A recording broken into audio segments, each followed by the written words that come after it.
piedra, la edad del hierro, y así podemos encontrar mil situaciones que hablan precisamente de la importancia de los materiales en el desarrollo de la humanidad.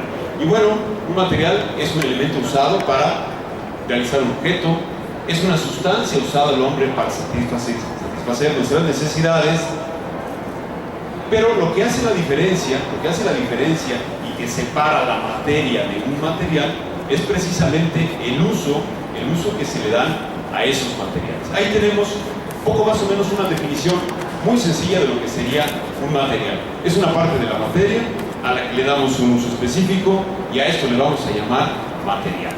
Y bueno, la materia es un conjunto de átomos, y que me podría explicar mucho sobre esto los químicos, pero en esencia es una parte de la materia que le damos un uso en especial y que lo convertimos para ello en un material. ¿Qué es lo que transformamos en las industrias? Bien, aquí está. La parte de la materia que aplicamos en un uso específico para satisfacer una necesidad, le vamos a llamar material. Muy bien, si el crecimiento de la humanidad se ha dado en base precisamente a los materiales, y los materiales nos han permitido satisfacer nuestras necesidades desde siempre, la pregunta sería: ¿hasta cuándo tendremos esos materiales para poder satisfacer nuestras necesidades? Y no es una pregunta nueva. Hay filósofos de la antigüedad que ya se planteaban este problema. Hoy día creo que es una nota de todos los periódicos que hablan sobre carencias en petróleo, en el gas, en el carbón, en mil materiales que tenemos disponibles para satisfacer nuestras necesidades. ¿Hasta cuándo estarán ahí? Es una pregunta que nos debe de preocupar. Y por eso nos lleva, primero que todo, a entender cómo podemos dividir los materiales. Bueno, para saber hasta dónde los vamos a tener. Y hay varias formas de trabajar esto, aunque la que más conocemos es esta que divide los materiales en recursos.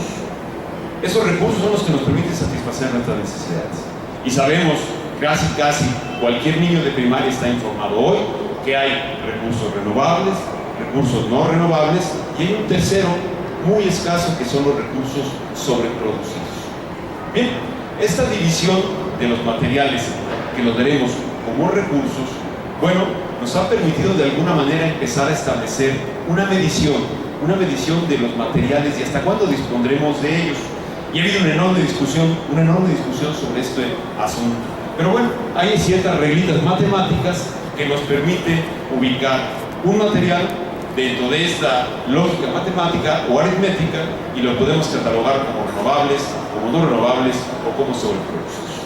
Esto significa que podemos empezar a establecer mediciones que nos podrán decir, bueno, tendremos gas hasta tal fecha, tendremos petróleo hasta tal fecha, tendremos hierro hasta tal fecha. Pero a fin de cuentas lo que nos lleva a esto es que esos recursos son finitos. Esta tierra, por más grande que sea, se va a acabar. Tiene límite, es un sistema finito y que tendremos que atender en la industria, en la sociedad, en los gobiernos como un sistema finito, tiene un final y debemos de trabajar para ello de tal suerte que tengamos siempre estos materiales disponibles para satisfacer nuestras necesidades. Aquí están los elementos que permiten definir un tipo de recurso, la cantidad con la cual iniciamos su consumo, la rapidez con la que lo consumimos y finalmente cuánto tiempo tarda la naturaleza en regenerar este recurso que se ha consumido. Y esto nos permite dividir a los materiales en estos tres apartados, o recursos como le llamamos. Bien, un recurso sobreproducido es algo que se genera más rápido de lo que lo consumimos, es muy escaso y generalmente se da en la industria de los alimentos, en el huevo, en la leche, en alguno de estos elementos, pero es muy escaso, lamentablemente es muy escaso. Tenemos el recurso renovable, que sería el deseable, donde consumimos el material al mismo tiempo que lo producimos. El recurso no renovable, el que más nos preocupa, ¿dónde lo consumimos más rápido de lo que lo producimos?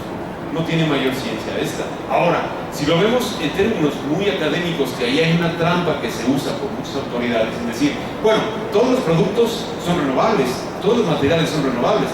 Sí, compañero, pero el petróleo tardamos aproximadamente unos 30, 40 millones de años. Si te quieres esperar a que se pruebe el petróleo, pues bueno, nos podemos sentar porque va a tardar un buen rato, ¿verdad? Entonces aquí hay discusiones todavía, no es claro. Y ha habido muchos investigadores que han trabajado precisamente sobre ¿cuánto tiempo tendremos para recuperar estos materiales? ¿O de cuánto tiempo dispondremos para poder atender este problema? Aquí hay una gráfica que habla, dice muchas cosas, es una gráfica bastante compleja, la más sencilla que pude encontrar. Es una gráfica que genera el MIT, el Massachusetts Institute of Technology, que es uno de los elementos académicos más avanzados que trabaja este tema.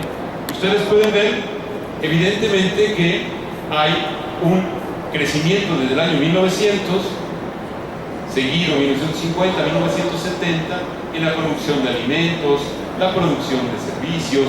En los recursos renovables hay una franca caída. Hay una franca caída y sobre todo la contaminación, hay un repunte muy fuerte de la contaminación en los próximos años. ¿Qué significa? Que nos encontramos ante un escenario bastante nulo en términos de la disponibilidad de recursos para la sociedad.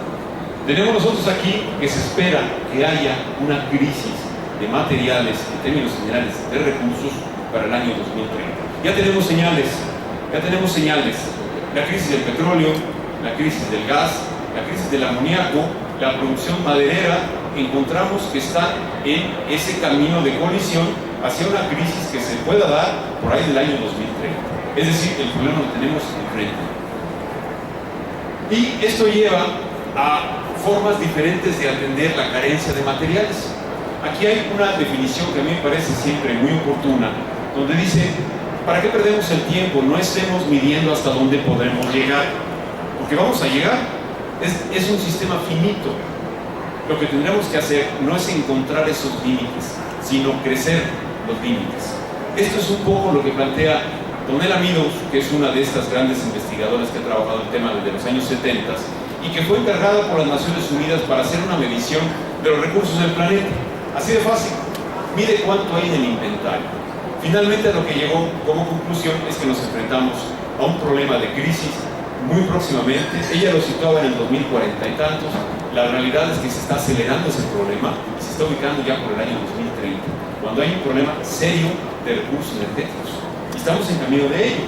Bueno, y aquí está la frase, la esperanza de la humanidad no está en los límites, sino en el crecimiento de los límites. Es decir, tenemos que hacer más por lo que ya tenemos y empezamos a hablar ya de eficiencia. Bueno, aquí pongo un Platón, es un Platón que habla de una historia mitológica, una fábula mitológica, que habla de Casandra. Tal vez ustedes habrán escuchado un poco de Casandra. Casandra fue una mujer, una deidad que sedujo a otra de esas grandes deidades de la antigüedad y ella le pide a cambio de sus favores que le dé el don de la visión futura. Este Dios se lo da esta posibilidad de ver el futuro, pero sucede que Casandra pues engaña con otro Dios, al principal Dios, la sorprende y la va a matar como castigo por su infidelidad. Y cuando le pide perdón, Casandra le dice, bueno, te vas a quedar viva, vas a seguir siendo del elenco de dioses aquí, pero nadie te va a creer lo que vas a ver. Bueno, esa es Casandra. Y muchas veces los científicos que trabajan sobre esto se sienten como Casandra, dicho por ellos. ¿Por qué? Porque se ve un futuro y nadie lo cree. Nos enfrentamos a un futuro que nadie lo queremos ver, no lo queremos creer. Hay que plantear estrategias, hay que ser menos, hay que tener menos niños, hay que aumentar el uso y la productividad de los recursos renovables, hay que aumentar la zona cultivable del mundo, tenemos que hacer más con lo mismo. Tenemos que explotar los esfuerzos de técnicos y científicos hacia la generación de nuevos materiales, es decir, innovación. Tenemos que generar una nueva conducta crítica y racional de todos hacia los recursos. Tenemos que generar industrias nuevas, con técnicas nuevas y materiales nuevos. Tenemos que a lo mejor aprovechar lo que ya tenemos, los materiales que ya tenemos, darles un uso más eficiente, eficaz y efectivo. Tenemos que hacer mejores técnicas de transformación, nuevos procesos. Tenemos que generar materiales renovables. Tenemos que encontrar la forma de producir y manejar de manera más eficiente la energía. Esto nos lleva hablar de algo que todo el mundo dice que sabe, pero a mí me sorprende mucho que esta pseudo sabiduría popular no tenga una referencia a los antecedentes reales del pensamiento ambiental. Hoy día todo el mundo habla de ecología, todo el mundo habla de sustentabilidad, todo el mundo habla de sostenibilidad, lo vemos en el periódico constantemente, los niños constantemente hablan de ello, pero en realidad no sabemos de dónde viene este asunto y esto nos impide ver las dimensiones reales del problema que nos enfrentamos. ¿Qué es sostenibilidad? Bueno, es algo más difícil que eso, Es algo más difícil que eso. Todos hablamos de sostenibilidad, pero ¿qué es la sostenibilidad? Es difícil de definir. Sucede que nos encontramos ante graves problemas ambientales. Tenemos graves alteraciones, que la gran mayoría de ellos, si no todos, se originan en las actividades de la humanidad. Tenemos problemas de biodiversidad, tenemos problemas graves de deforestación, tenemos problemas muy graves de contaminación y nos enfrentamos a un cambio climático que todos los días nos lo recuerda, el medio ambiente. Están ahí y esos son solo algunos de los problemas y no los podemos negar. Hay algunos antecedentes bien interesantes que nos empiezan a hablar precisamente de los antecedentes de esto. ¿Por qué estamos metidos en este asunto? Bueno, ya hablaría solamente de algunos. Por ejemplo, la señora Carlson, Rachel Carlson, que habla en un libro delicioso que se llama Silent Spring, la primavera silenciosa. Y la primavera silenciosa hablaba de dos grandes preocupaciones que se daban en los años 60. Uno, que era la guerra nuclear, que era la gran preocupación que se está retomando lamentablemente, la guerra nuclear, y otro era la contaminación de tipo químico. Una vez acabada la Segunda Guerra Mundial, las grandes empresas químicas fueron realmente los ganadores de la sabiduría del mundo y lo aplicaron en todo. Y una de esas grandes aplicaciones fue el DDT. El DDT fue un contaminante gravísimo que se presentó en los años 60 y que representó también un avance, si es cierto, en términos de control de plagas, pero también generó un gran margen de contaminación en la agricultura, principalmente en los Estados Unidos, y se convirtió en una preocupación para muchos académicos, entre ellos la señora Carlson. Bien, de aquí nace el Club de Roma, que hoy día todavía existe, que es un grupo de investigadores, de políticos, de filósofos, de gobernantes de diversos países, que tienen como visión principal velar por el estado del medio ambiente desde el punto de vista de la academia. Ha habido grandes señalamientos desde hace tiempo que nos han avisado del problema al que nos enfrentaremos en breve tiempo. Uno de ellos, el libro de Paul Ulrich, que se llama, como pueden ver ahí, la bomba de la población, la bomba demográfica. Bueno, ya se hablaba desde los años 60 hacia dónde íbamos, e insisto, no es nuevo. Desde los años 1700, 1650, ha habido ya gente que llama la atención sobre esto y inclusive llegan a decir que el gran apocalipsis de la humanidad va a ser su crecimiento demográfico. Pero realmente esto no se dio a conocer sino cuando toca las fibras de la sociedad americana, que es cuando realmente la gente empieza a sentir el problema en sí mismo, en sus problemas, cuando se quedó sin gasolina en los Estados Unidos.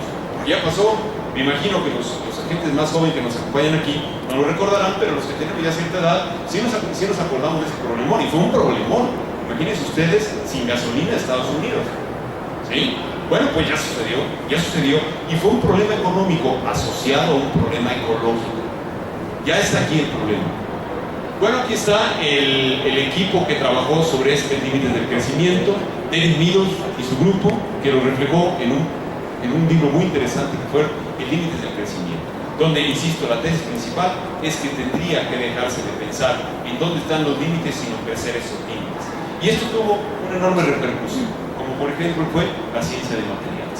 Pero me gustaría un poco que revisásemos esta definición, porque todos hablamos de sostenibilidad todos los días, pero ¿qué es la sostenibilidad? Bueno, la sostenibilidad es buscar desarrollo sostenible, que es responder a las necesidades actuales sin comprometer las futuras, pero desde una perspectiva entre norte y sur. Es decir, por ahí hay refranes muy interesantes, africanos, mayas, que dicen que el mundo actual no es más que un préstamo de las generaciones que vienen, y que por lo tanto tenemos una responsabilidad con este mundo y con esta naturaleza.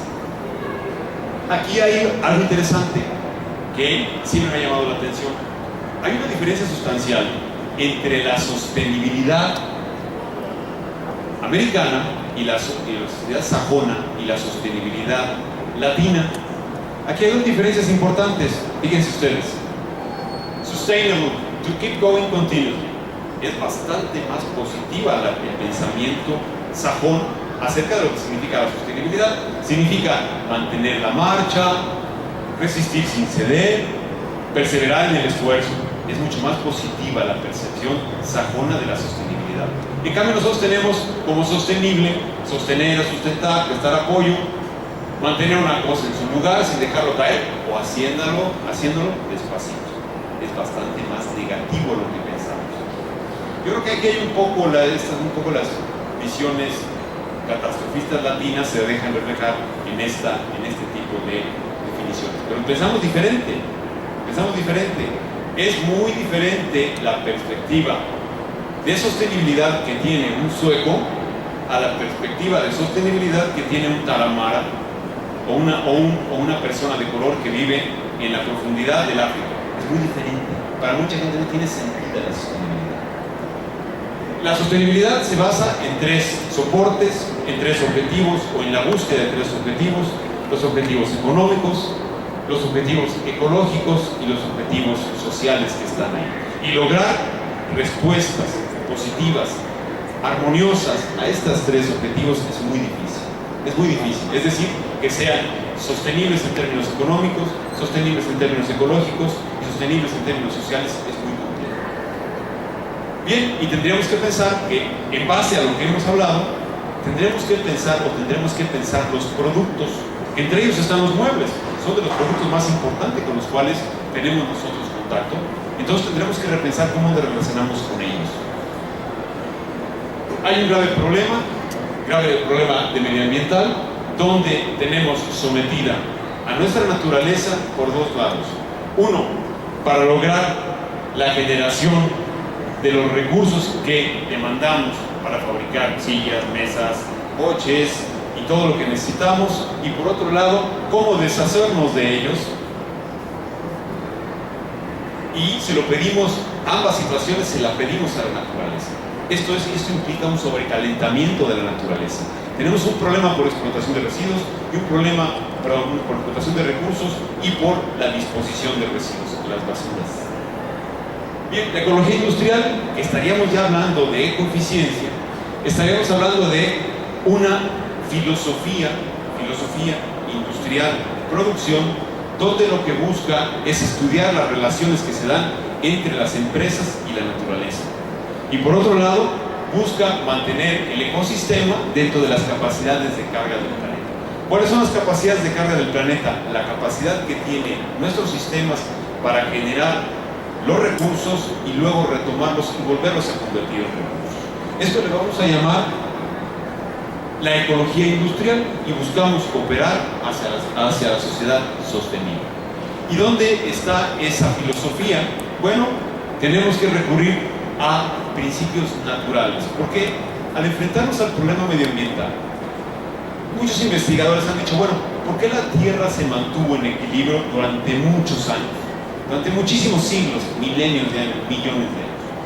Y lo que se ha hecho es encontrar analogías útiles para poderlas aplicar. Una de estas es lo que se llama el ecosistema de tipo 3. ¿Qué significa? Donde toda la energía que recibimos se transforma a través de los componentes y no hay residuos. Ese es el objetivo, esa es la visión que tenemos que desarrollar en toda la sociedad. Todo recibirlo del sol, que de hecho así es, pero de forma más eficiente y que no haya residuos. Es decir, estamos viendo la sociedad de manera diferente. Y todo vendrá desde el Señor, del sol. Es decir, la ecología industrial nos lleva de una economía de excesos, como la que vivimos en las sociedades actuales, en muchos países, en mayor o menor medida, vivimos en una sociedad de excesos. Vean ustedes nada más los basureros de todos lugares, de que están llenos, de una enorme cantidad de recursos, que son los plásticos, la celulosa, los metales. Bueno, los metales los reto a que dejen un vasito de aluminio por ahí, creo que dura como 3 segundos en el piso con tal que lo recoja. Ojalá funcionara siempre así en otros materiales. Esa economía de excesos deberá de pasar a una economía de la reducción. ¿Qué significa? Toda la energía es utilizada, empresas eficientes en el uso de la energía, y toda la materia es aprovechada, diseños eficientes para poder no tener residuos de ningún tipo. Y si hay residuos, poderlos reaprovechar de manera sencilla. Es decir, que nuestros productos, cuando terminan su ciclo de vida, se convierten en residuos que se puedan reincorporar a este proceso productivo. Ese es el reto. Ese es el reto. Que toda la energía se use, que todos los materiales se usen de manera eficiente. A esto le vamos a llamar ecoeficiencia. Esto le vamos a llamar ecoeficiencia.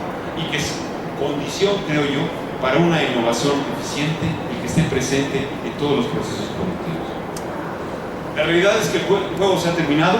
Tendremos que pensar o repensar nuestra forma de diseñar, de producir, de distribuir, de usar los muebles, de usar en este caso el mobiliario que tenemos aquí alrededor, y tendremos que verlo bajo otras ópticas. ¿De dónde se desprende este esfuerzo industrial que le vamos a llamar ecoeficiencia? De tres presiones principalmente. Una es la demográfica. Tendremos que repensar la forma en cómo se fabrican las cosas, cuánta gente, dónde está esta gente, cuántos somos, dónde estamos, de qué manera nos comportamos. Ha cambiado radicalmente de poco tiempo para atrás. ¿A qué nos enfrentamos? Bueno, pues a un problema de población muy importante. Cada vez somos más, y no está aún bien cierto, aunque ya lo mencionan los demógrafos, en que se va a estabilizar la población por el año 2025. Según esto en México, entre el año 2025 y 2030 va a llegar a su límite de crecimiento. Quiero verlo. Puede ser que sí. De hecho, está bajando la tasa de natalidad aquí en México de manera muy importante. Ahora habrá que ver en el mundo cómo está. Hay lugares donde esto no es cierto. Hay lugares donde ya es extrema esa pérdida de población, como Europa. ¿Sí? Si ustedes van a España, pues verán a las mamás más grandes de Europa, mujeres y hombres que son muy mayores ya para tener hijos, ¿no? Muy mayores para nuestra forma de pensar. Pero sin embargo también tenemos otras poblaciones donde siguen habiendo una enorme cantidad de niños sin la atención correcta, ¿no? Entonces nos enfrentamos a un problema de población. Pero además de cantidad, es una población que se está moviendo. Es decir, los objetos tienen que considerarse para una diferente forma de movilidad. Hoy tenemos gente que viene, seguramente en este recinto, habrá industrias de todas partes de la República, habrá compradores de todas partes de la República, habrá gentes que vienen de otras partes, de otros países, habrá gentes que vienen a estudiar. De aquí se van una enorme cantidad de alumnos a estudiar en las universidades. La movilidad es condición de nuestros tiempos. Y los productos, los procesos, los materiales y las formas de distribución tienen que corresponder a esta nueva forma. Somos muchos más y estamos en lugares diferentes. Tenemos otra presión, una presión que nos obliga a cambiar, que es la presión ambiental. Evidentemente los problemas medioambientales no son noticia para nadie y reflejan un problema que tiene que atenderse. Hace un momento me charlaba con una persona en el sentido de que yo estoy consciente, y creo que todos ustedes están, en el sentido de que la humanidad no es suicida. Evidentemente no. Todos estamos preocupados por esto, pero la gran pregunta será, ¿estaremos a tiempo para detener esto con la forma que lo estamos haciendo? Tenemos problemas medioambientales todos los días que nos están afectando todos los días. Estamos haciendo lo correcto para poder detener este problema. No será un tren que no podemos detener en 10 metros. Un tren, ustedes lo saben, para poderlo detener necesita kilómetros para poderse parar. No pasará lo mismo con la naturaleza. Estamos a tiempo. Tendremos que redoblar esfuerzos. Uno de esos esfuerzos es la innovación a través de la ecoeficiencia. Bueno, nos enfrentamos a diferentes formas de pensar al respecto de los productos. Hoy día, una lavadora tiene que hacer muchas cosas, además de lavar. ¿Sí?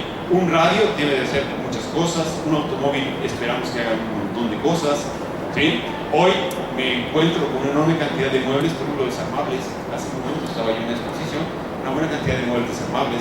Muebles que están usando diferentes materiales, muebles de diferentes tamaños, aquellos muebles tan grandes que solíamos tener en las casas de antaño en México, pues ya han cambiado. Ahora la mayoría son muebles de diferentes dimensiones. ¿Por qué? Porque nos enfrentamos a diferentes cambios de valores. Ya las familias no son del padre, madre y 7 hijos. Tenemos padre y madre y un hijo, padre y madre y 2 hijos, mamá y 2 hijos, papá y 2 hijos, papá y 2 hijos, y mamá y 2 hijos. ¿Sí? Nos enfrentamos a un nuevo cambio de valores, nos enfrentamos a nuevas estrategias, a nuevas estructuras, a nuevas coordenadas. Nos enfrentamos a cosas como estas. ¿Sí? No es mentira, en Japón Hay departamentos de 33 metros. ¿Sí? 33 metros se ha convertido en promedio. ¿Qué metemos ahí? ¿Qué muebles vamos a meter ahí? Cambio de valores. Nos enfrentamos hoy día a otras formas de demandas de mercado, donde el diseño tiende a hacer esto cada vez más eficiente, más atractivo, más útil, con diferentes materiales. Y creo que los muebles no se pueden escapar en ningún momento de esta situación. Si hay un elemento que es toral en nuestra vida, es la presencia del mueble. Y esto lleva a que la ecoeficiencia se convierte en un equilibrio, o en la búsqueda de un equilibrio, que buscamos mantener una seguridad social y económica. Es decir, nosotros para poder lograr la ecoeficiencia debemos primero lograr una seguridad social y económica. Es decir, la empresa debe, los compradores deben de lograr una seguridad económica, debe de asegurar una seguridad en los recursos. Es decir, sabemos que deberán estar los materiales ahí, el tipo de material que necesito, y una seguridad en que nuestro entorno nos seguirá cobijando y nos seguirá permitiendo estar aquí. Eso es algo que busca la ecoeficiencia. ¿A través de qué podemos lograrlo? Bueno, aquí sería un poco largo hablar sobre esto, no me voy a detener, pero la ecoeficiencia, ¿qué nos ofrece?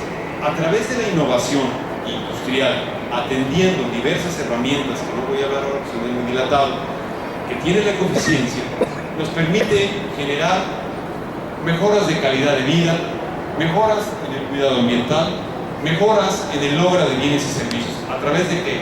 A través de crear valor, de buen diseño, de buena fabricación, de buena distribución. Nos permite también generar cuidado del ambiente a través de qué? Un consumo sostenible, tanto de los fabricantes como de los compradores. Nos permite también generar bienes y servicios deseables al mismo tiempo que atendemos el cuidado del ambiente. ¿A través de qué? De procesos y distribución más limpia, que es una de las tres estrategias que tiene la ecoeficiencia.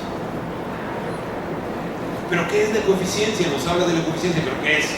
Bueno, no lo quiero traducir porque la verdad es que no me ha gustado ninguna de las traducciones que se han hecho sobre esto, pero la ecoeficiencia data de los años 94, una cosa así, donde un grupo de industriales europeos muy importantes se proponen ayudar al medio ambiente a través de sus actividades diarias y además hacer buen negocio. Esto está perfectamente entendible.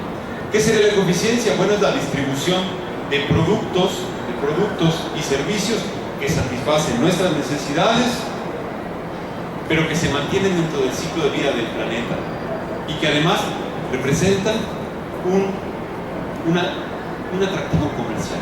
Es decir, seguir haciendo buenas mercancías que satisfagan nuestras necesidades y que sean respetuosas del medio ambiente. Ese es el reto de la ecoeficiencia. Ese es el reto de la ecoeficiencia. Y que no se puede lograr si no hay un buen diseño del producto, si no hay una innovación real que corresponda con el diseño para cumplir con esto.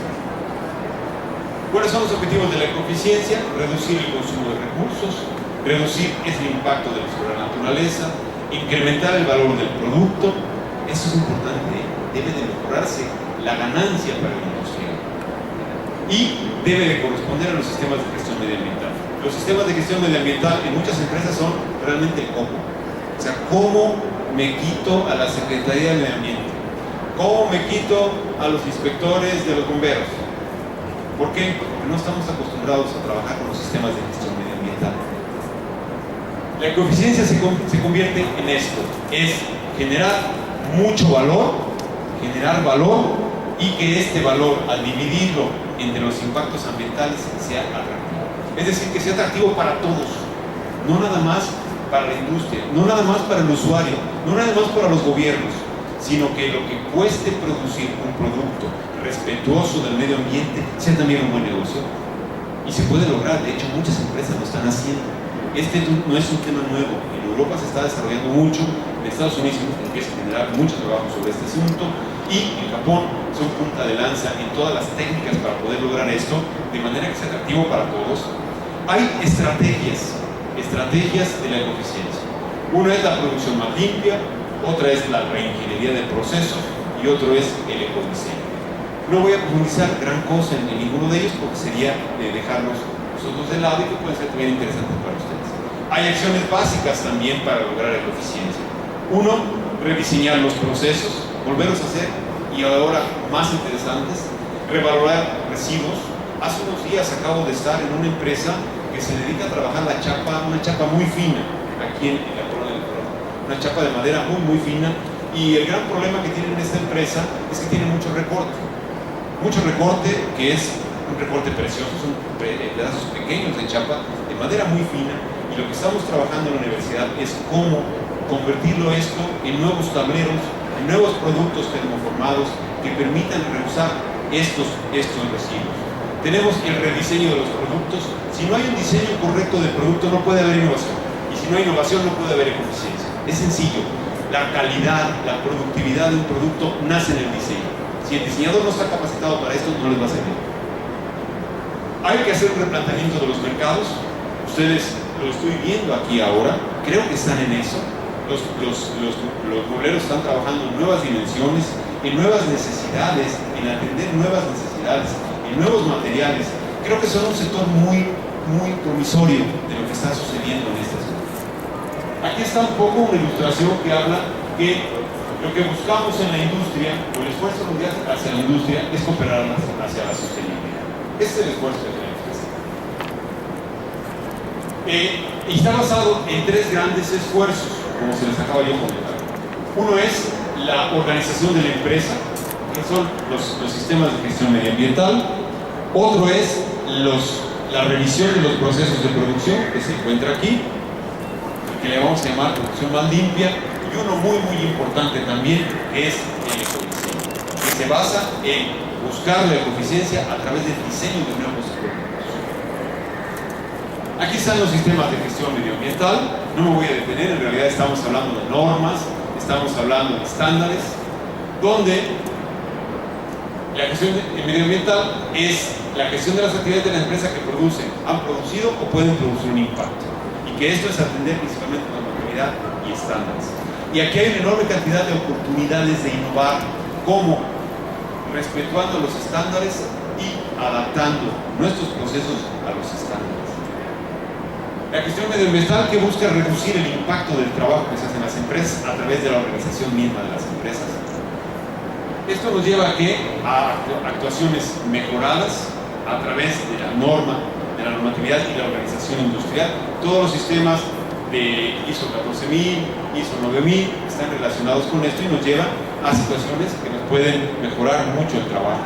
¿Qué beneficios hay? Bueno, vamos a trabajar con las regulaciones, es decir, nos va a permitir cumplir con estos bomberos, con estos sindicatos, con estos asistentes que nos caen a cada rato en las empresas buscando algún problemita para meternos en problemas. Conformidad de compradores, los compradores estarán más de acuerdo con nosotros. Habrá un más eficiente uso de los recursos, recuerden las chapas que les acabo de mencionar, y una calidad superior que nos permitirá competir en diferentes mercados. La producción más limpia no es más que la revisión y adaptación para el medio ambiente de los procesos de producción. Es decir, es un trabajo de eficientización, hacer más eficiente nuestros procesos. La producción más limpia es una aplicación continua de una estrategia ambiental. ¿Para qué? Para revisar los procesos de producción y ponerlos en estas coordenadas nuevas que nos ofrece el medio ambiente. ¿Dónde aplicamos la producción más limpia? En los procesos de producción como tal, evidentemente. Siempre me ha impresionado, por ejemplo, una empresa que tuve la oportunidad de visitar en Alemania, donde fabricaban moldes de inyección. Generalmente las fábricas donde se generan esos moldes de inyección aquí en México, lamentablemente son un cochinero. Llega uno y es un cochinero y hacen magníficos moldes, pero es un cochinero. Y una empresa donde hay gran cochinero, hay mucho desperdicio, y ese desperdicio se traduce en falta de eficiencia. Bueno, esta empresa alemana, no me lo van a creer, tenía alfombra, era de este tipo, y ahí se fabricaban los moldes. Es una empresa evidentemente eficiente, que ha revisado sus procesos y de tal suerte que permite reducir la presencia de estos elementos que no necesitamos. También la producción más limpia se aplica en productos, donde los productos reducen el impacto negativo sobre su funcionamiento. Un motor se ve magnífico. Un motor bien diseñado contaminará menos siempre. La producción más limpia tiene como objetivo reducir residuos riesgosos, buscar actuaciones en el lugar de producción del residuo y comprobar que la disminución del residuo trae una disminución de costos. Nuevamente, se trata de reducir costos a través de qué? De ser más eficientes. Aquí está un poco cómo se hace una revisión de producción más limpia, que es en realidad revisar con detalle todo el proceso, tanto en un sentido como en el otro. Tiene mucho que ver con la reingeniería de procesos. Y llegamos al ecodiseño. El ecodiseño creo que es donde puede realmente nacer la innovación a través de la eficiencia. Es donde nace el producto, nace el proceso, nace la distribución y nace el éxito o no de un producto. Y el ecodiseño atiende el ciclo completo del producto, no nada más cuando llega al mercado y cuando se despide de él en forma de residuo, sino que revisa desde el mismo momento que se obtienen los materiales y se convierten en otros elementos. El ecodiseño tiene otra relación, tiene relaciones diferentes con algunas otras estrategias de atención medioambiental. Entre ellos, la eficiencia, la producción más limpia, el ecodiseño sostenible. Es decir, está dirigido a otras, también a apoyar otras actitudes, otros trabajos sobre el medio ambiente. ¿Qué es el ecodiseño? El ecodiseño es aplicar la preocupación medioambiental a todo lo largo del proceso de diseño, de tal suerte que no sea el chicotito que ponemos al final. Píntalo de verde para que parezca más ecosostenible. Usa material de baja calidad para disminuir el impacto. No, es un proceso que donde está siempre es el proceso de diseño, no es el chicotito final. Bien, aquí está el proceso general de ecodiseño, que no tendría, porque es una metodología bastante compleja, pero que nos permitirá generar nuevos productos diseñados de manera diferente. Aquí voy a mostrarles dos casos de aplicación. No tienen que ver con la industria mueblera directamente. Uno es el consumo de plásticos. Nos encontramos en el consumo de plásticos, donde cada vez hay más plásticos en el mundo. Ustedes pueden ver, en 1990 consumíamos en el mundo 100 kilos por persona, y hoy estamos consumiendo alrededor de 245 kilos por persona de plástico. ¿Sí? Y esto parece que no tiene pinta de cambiar. Es decir, tendremos la presencia de plásticos cada vez más y cada vez más residuos de plástico, porque lamentablemente la mayoría de los plásticos que usamos en el mundo se usan para embalajes, y los embalajes son muy pequeños ciclos de vida y que inmediatamente se dispone de ellos. Gran caso, un buen ejemplo, las bolsas de supermercado. Duran 20 minutos, una hora y van a dar a la basura. Bien, aquí tenemos, en México no nos cantamos nada rancheras, ahora sí, Vean ustedes, consumíamos en el 2005 43 kilos, esperamos consumir 54 kilos de plásticos por persona en México. Es muchísimo. Imaginen ustedes 54 kilos de plástico, ¿cómo será? Un montón, un montón. Bueno, y tenemos también el yeso. El yeso es un material, y ahora van a ver por qué asocio el plástico con el yeso. El yeso es un material muy socorrido desde siempre en la construcción y que resulta muy atractivo precisamente para aplicarlo en la construcción. ¿A través de qué? A través de tableros. Estos tableros que ustedes pueden ver aquí atrás, muchos, son tableros que aquí llamamos tabla roca. Ese tablero tiene un impacto ambiental importante por la forma como se producen los materiales que contiene. Bueno, tenemos la hipótesis que si recuperamos los plásticos de la basura, que están aquí, que le llamamos en específico poliestireno expandido, que es el famoso hielo seco, o el Suroblan, no me acuerdo cómo se llama, que en Barcelona se dice, me gustaba el nombre. Tiene tipo de catalán. Suroblan, ¿no? Sí, bueno. Los conozco, viví muchos años con ellos. Bueno, entonces el poliestireno expandido en mezcla, triturado, acondicionado para ciertas aplicaciones, se puede convertir mediante un proceso de producción que aquí está estudiado. Aquí están algunos ejemplos de procesos de revisión científica de esto, de medición, de resistencia. Se puede convertir en un nuevo material, es decir, es una tabla roca que aplica el yeso con un aligerante de poliestireno expandido recuperado de la basura y reforzado con fibra de agave. El agave que ustedes lo saben muy bien, es una planta local en el estado de Jalisco, del occidente del país, y del cual tenemos un gravísimo problema por la cantidad de residuos que tiene la industria tequilera. Son millones de toneladas de residuos que no sabemos qué hacer con ellos. Bueno, se pueden aplicar para fabricar estos. Algunos otros elementos de las pruebas, ensayos de impacto, ensayos de fractura, y hemos trabajado entonces en un proyecto que involucra el uso de residuos, en este caso de agave, y de residuos de plástico. Es decir, estamos haciendo más eficiente el uso de materiales. Estamos dando más larga vida a estos materiales. Aquí están algunos ejemplos de la fibra de agave, la forma como estamos trabajando, generando innovación a través de maquinaria que permite recuperar ese plástico y esa fibra de agave y esa forma de producir las placas de yeso reforzadas con fibra de agave y aligeradas con residuos de plástico. Esto es alguno de los diseños que hemos trabajado para triturar y acondicionar estas partículas de plástico y convertirlas en material que sea posible de usarse en un elemento constructivo. Aquí están algunas mediciones que hemos hecho, son las perlitas, del EPS. El residuo, ustedes lo pueden ver, el poliestireno expandido cuando llega a la basura está intacto. Es un material divino, está intacto y lo han usado 10 minutos, 15 minutos para un par de días para cargar manzanas. ¿Sí? Y que es un gran contaminante. ¿Por qué? Porque rellena los lugares donde tenemos la basura, se rellenan de aire.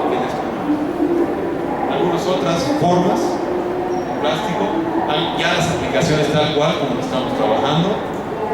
Aquí están algunos elementos constructivos que hemos también desarrollado, algunos elementos para perfumería que resultan de esta investigación, algunos otros, cómo se arma, cómo ese gran plafón que tenemos ahí, que está hecho de este material, y cómo se convierte en un magnífico aislante térmico. ¿Por qué? Una de las virtudes que tiene el poliestireno expandido es que es también un gran aislante térmico, lo cual nos va a poder llevar a una mejora en el control de la energía que se requiere para condicionar un recinto. ¿Por qué? Porque es un material aislante. Otro ejemplo, este es el uso de residuos de plástico para fabricar láminas decorativas.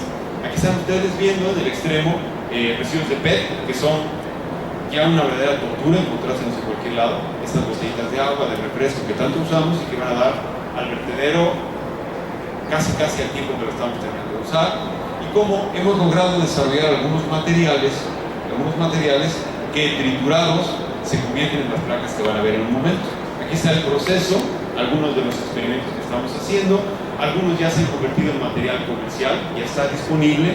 Inclusive hay una tesis en la universidad donde se fabrican muebles con estos materiales recubiertos de chapa de madera, y que han resultado muy interesante. Bien, algunas de las pruebas que hicimos, ahí están todavía los residuos de material plástico listos para ser prensados, algunos de los elementos decorativos que hemos generado de estos materiales, otras que resultan de la basura, son materiales tomados al azar, donde los trituramos, los calentamos, los prensamos y obtenemos productos de este tipo. ¿Sí? Estamos dando más larga vida a ese material. Algunos otros más, que inclusive ya hemos metido ciertas resinas cargadas de carbón para lograr cosas así. Los ensayos que los que sometieron estos productos, aquí están algunas de las muestras que hicimos, y bueno, algunas conclusiones. El diseño está condicionado al consumo, nació en el consumo y sigue ahí. Es decir, no podemos negar que el trabajo del diseñador es hacer buenas mercancías. Ha habido gentes que han pensado cosas bastante severas del trabajo del diseño industrial. Por ejemplo, el señor Papanek, a mí me parece terrible lo que dice aquí, donde dice: el diseñador industrial es una forma de asesino, inmerso en el sistema de producción masiva, creando nuevas formas de basura permanente. Ya desde hace muchos años se le considera al diseñador como un cómplice de este problema. Creo que hoy el diseñador puede ser un gran elemento para resolver el problema. Otros que dicen que el diseño simplemente se hace para atrás y observa, no toma parte en esto. Sí, es una queja que da Kenji Wan, otro de estos grandes diseñadores. Y se nos olvida que el diseñador además de todo, puede establecer grandes estrategias. En una empresa correcta, guiado por un empresario correcto, el diseñador puede generar magníficas estrategias donde se generen magníficos productos respetuosos del medio ambiente que se convierten también en magníficas mercancías que pueden generar muchos beneficios para la industria.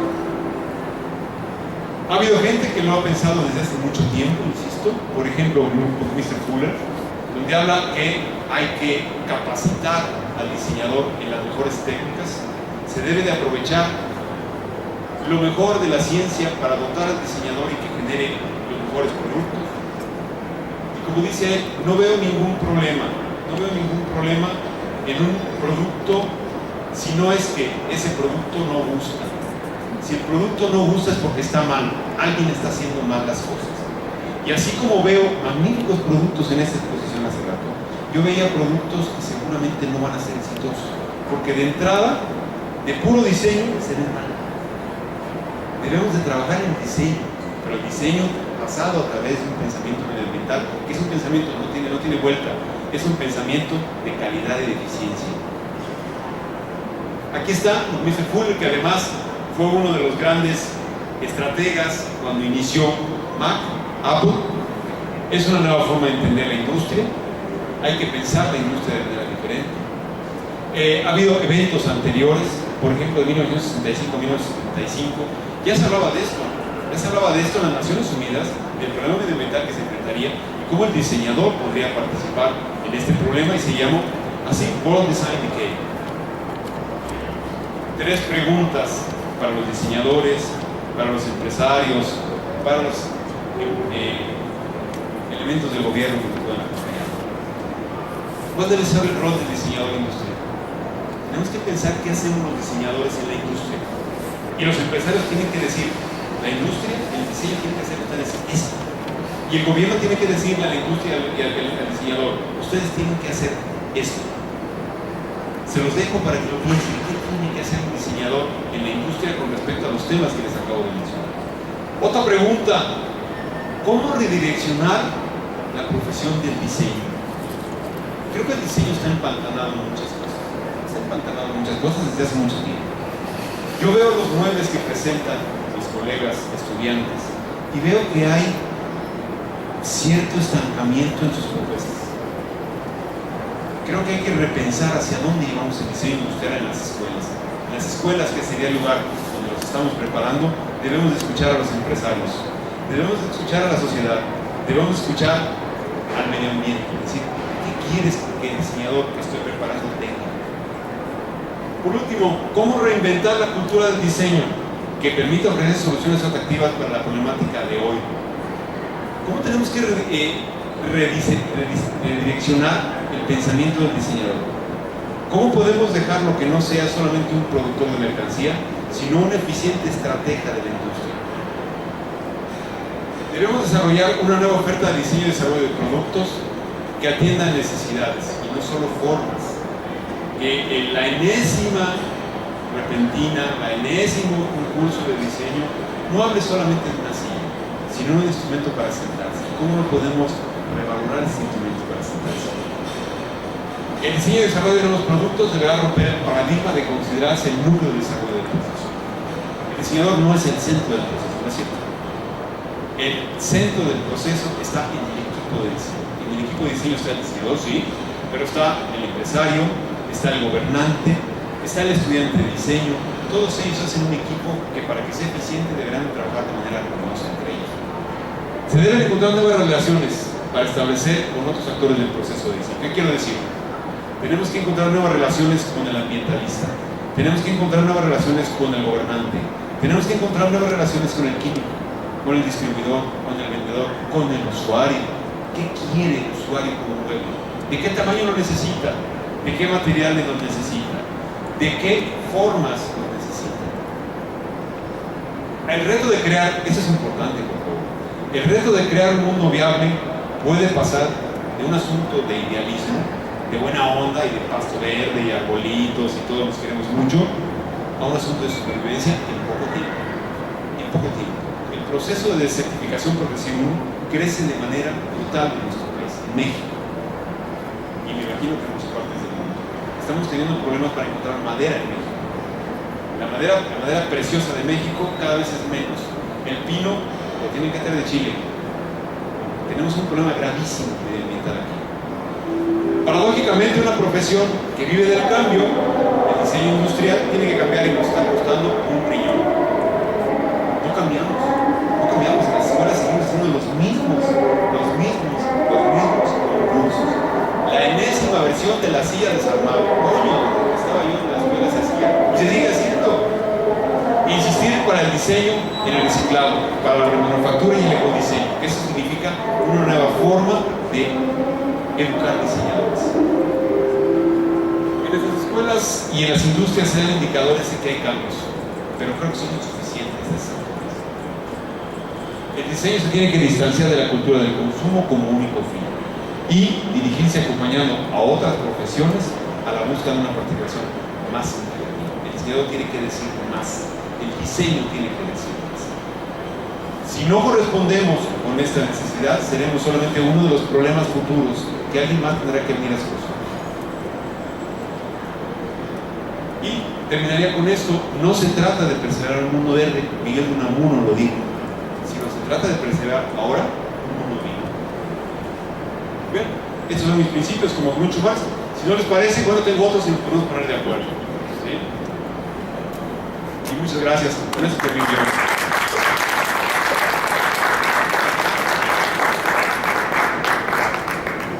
Bien, pues muchas gracias.